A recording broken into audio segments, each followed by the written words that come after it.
being terrified. She was convinced that someone was out to get her, and she told police.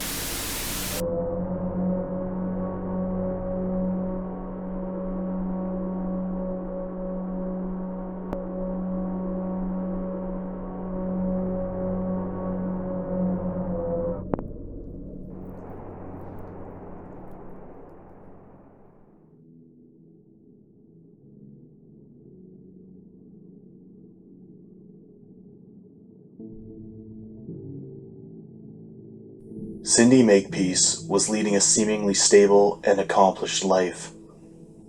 She was employed in a specialized nursing field in working with preschool children with special needs, a role she found deeply rewarding, and her colleagues remarked she was very dedicated to her job and well respected by all the staff. Cindy's strong work ethic helped contribute to her success in life.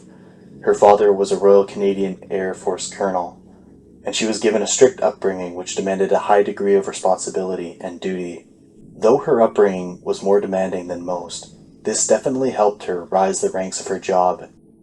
Although everything appeared like it was going great, she was actually in the midst of a separation with her husband, Dr. Roy Makepeace, who she'd been married with for 16 years, and is now, for the last few months, separated.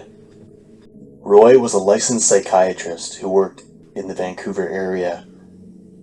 Their relationship was complicated, both needing time to see if they had a future together. Cindy, at this time, was living alone in a single-family home in Richmond. Her only companion, a mixed German Shepherd named Heidi.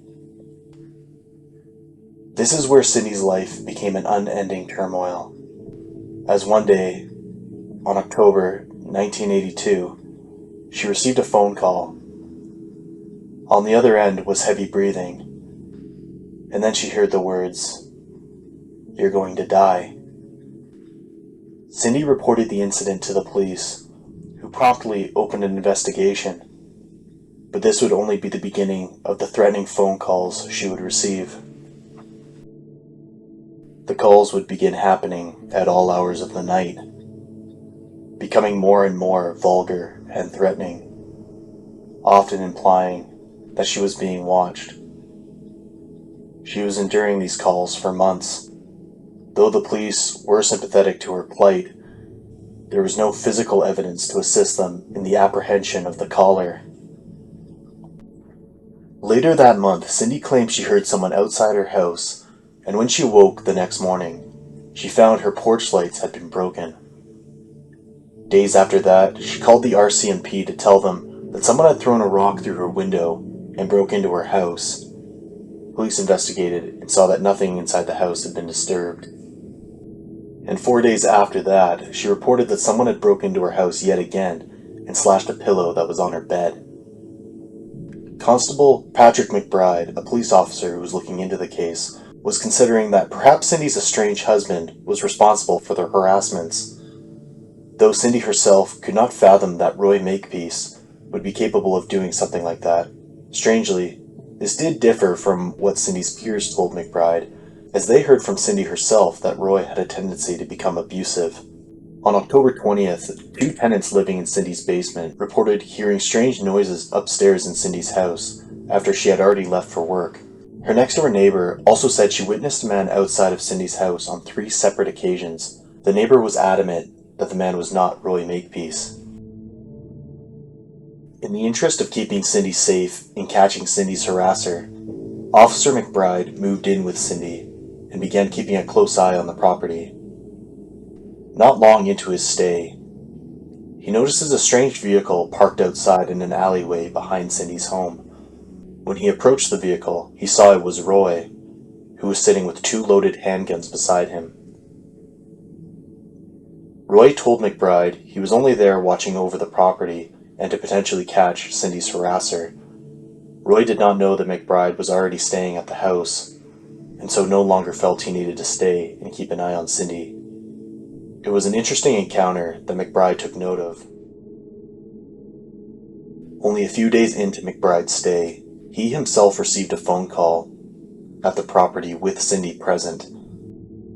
The caller spoke no words, and listening carefully, he could hear a woman's voice that sounded like a public address system. This caused McBride to believe that the call was from an airport terminal. Days after the call, McBride picked up the telephone to make a call on the phone line, but found that it was dead. He investigated why and saw that her phone line had been cut in 5 different locations. During his time staying with Cindy, they began to form a relationship and to casually date. McBride and Roy Makepeace also began to bond and discuss over dinners who could be behind the harassment. He would eventually move out of Cindy's home on December 1st. Just days before Christmas, 1982, Cindy would receive the first of many terrifying letters on her doorstep. The letter simply reads, "Merry Christmas," with a picture of a woman with her throat slit, stained with red ink. This letter would only signify that Cindy's torment was only just beginning.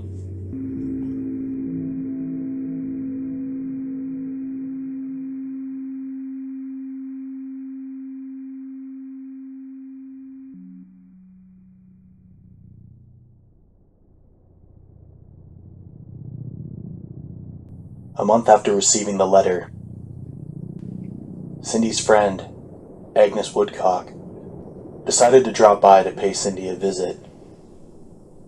She made a horrifying discovery. Lying unconscious in her freezing backyard, with a stocking tied around her neck, was Cindy. When Cindy had finally awakened, she gave a terrifying account.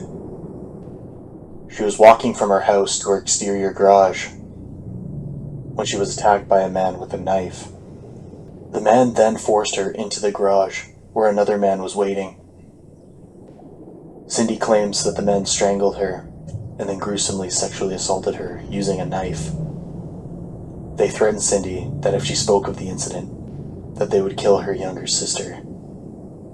In hospital, Cindy was investigated for injury, but they did not conclusively find a sexual assault had taken place.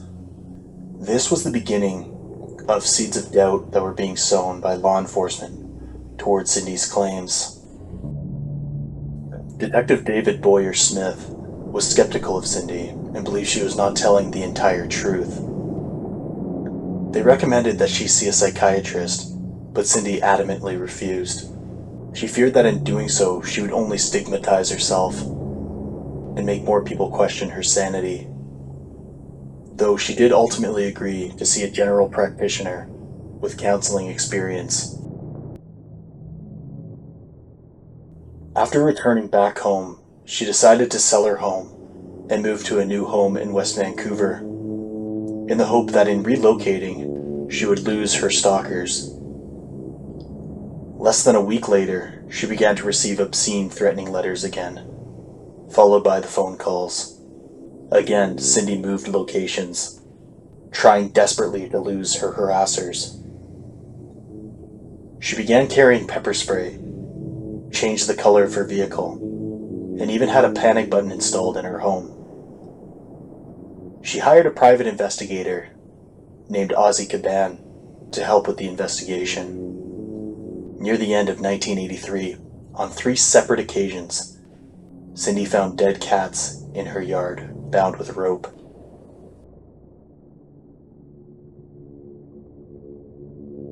On a cold January night in 1984, Ozzy Caban, Cindy's private investigator, was unwinding at his home. He begins hearing screams and other unsettling noises on the 2-way radio he gave to Cindy. He rushed over to Cindy's house.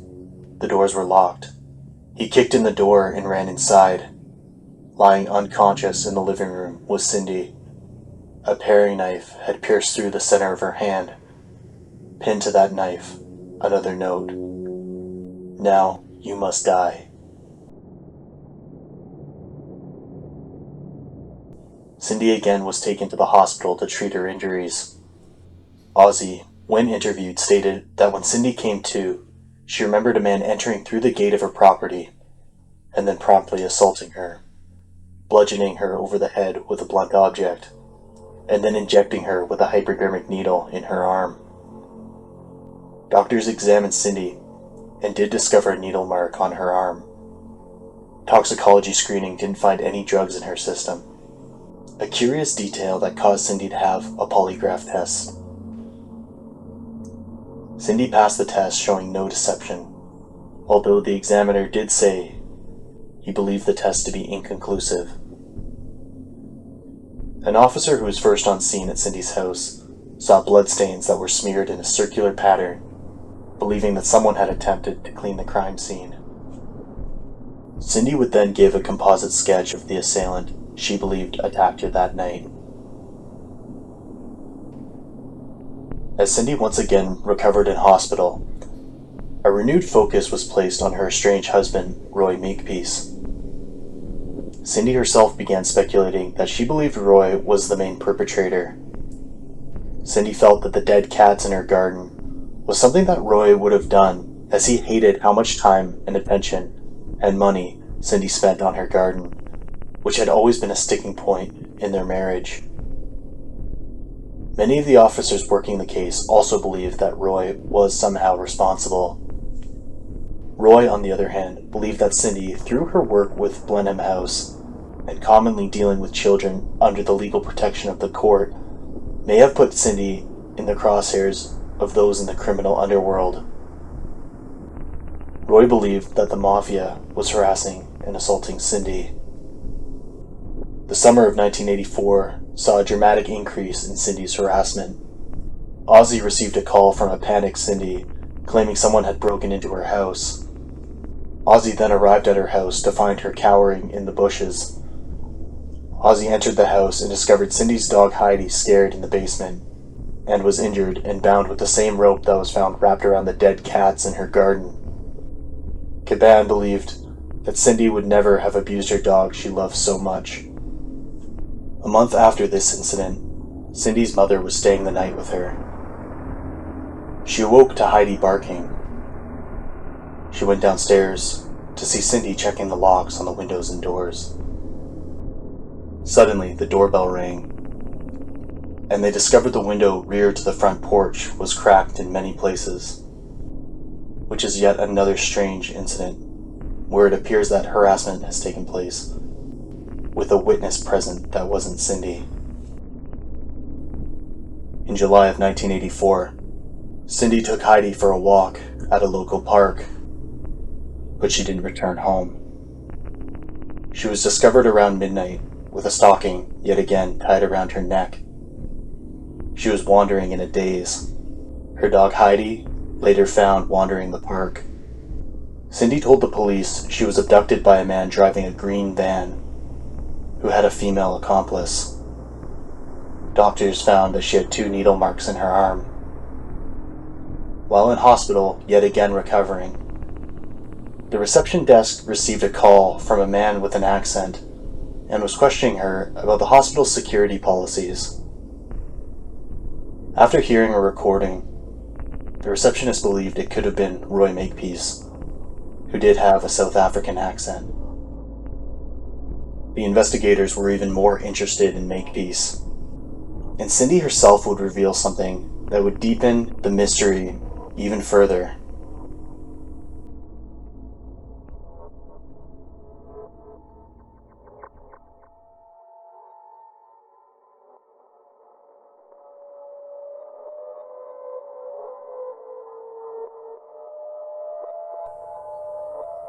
In October of 1984, while under the care of a hypnotist, Cindy recalled a repressed memory of her then husband, Roy Makepeace, killing a man and a woman and dismembering them with an axe.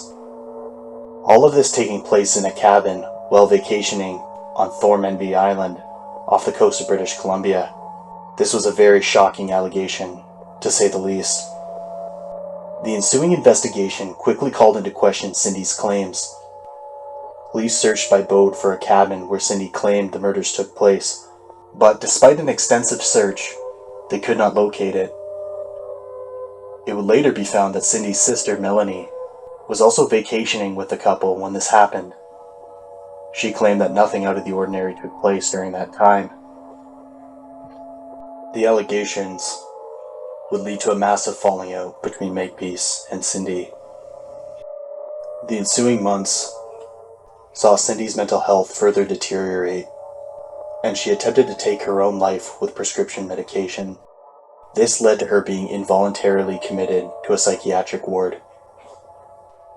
Dr. Anthony Marcus, a psychologist, believed that Cindy was suffering from dissociative identity disorder, a disorder that could mean she was causing the harassment without even knowing so.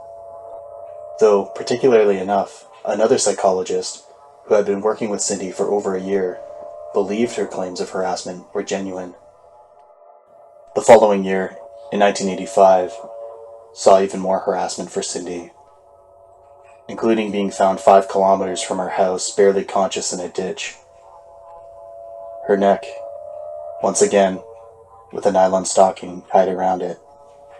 Cindy's friend, Agnes Woodcock, the woman who found her unconscious 2 years ago, began staying at her house with her husband Tom to allow Cindy to be comfortable at home.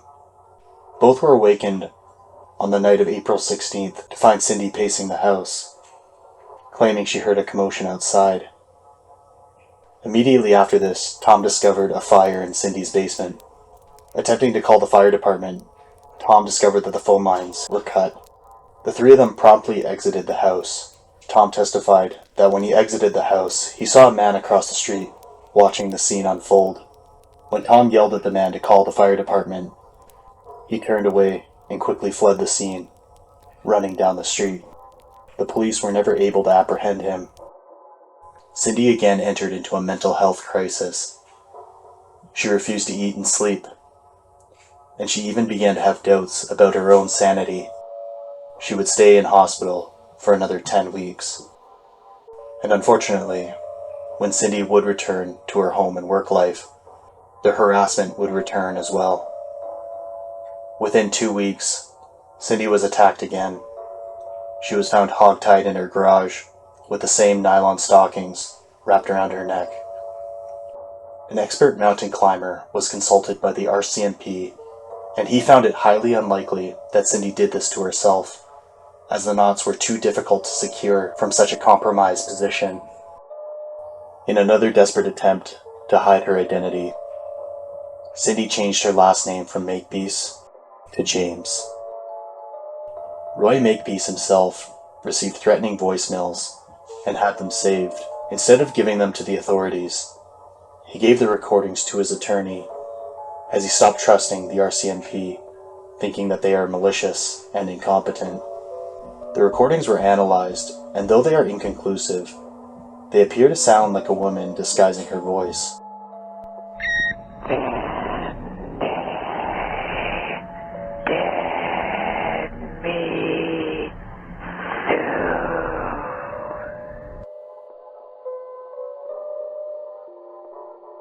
Cindy filed a complaint with the RCMP over her treatment from law enforcement.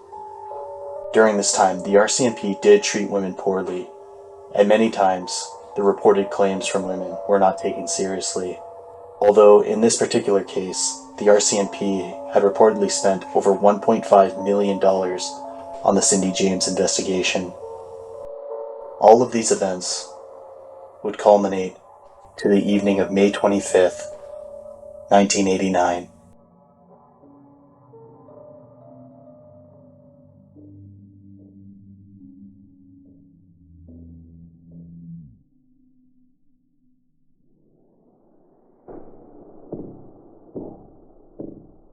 Cindy James was to spend the evening playing bridge with Agnes and Tom. Upon arrival, they found the house empty. Her car not in the driveway. Immediately, they reported her missing to the RCMP. Her car was later discovered at a nearby shopping center. Blood was found inside the car. All the contents of her purse and wallet scattered throughout the car. A wrapped birthday present for one of her friend's sons was on the passenger seat. Police would search for weeks. On June 9th, a paving worker discovered Cindy's body in the backyard of an abandoned road in Richmond. Her body was found again hogtied with rope. and a black nylon stocking tightly wrapped around her neck. Pathologist reports indicated that her hands had been tied tightly, a needle mark again in her arm. Toxicology determined a lethal dose of morphine, diazepam, and flurazepam was in her system, and it was around 10 times the lethal dose. It is unknown if the medications were ingested or injected. An inquest was immediately started, and it became the longest and most expensive investigation in British Columbia history. One of the main questions being, was Cindy James able to hog-tie herself in the manner that she was found?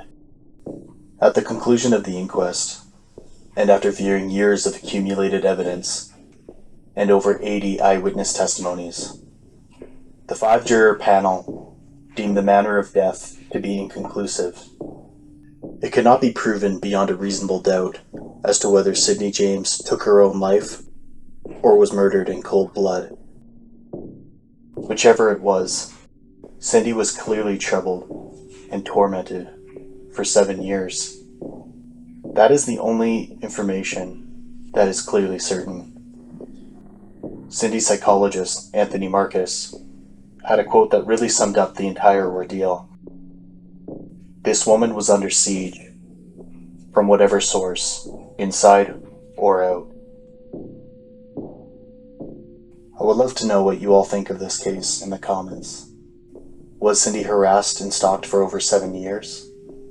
Or was Cindy James herself responsible for her own torment? If you enjoyed my narration, please give my video a like and subscribe. I'd very much appreciate it.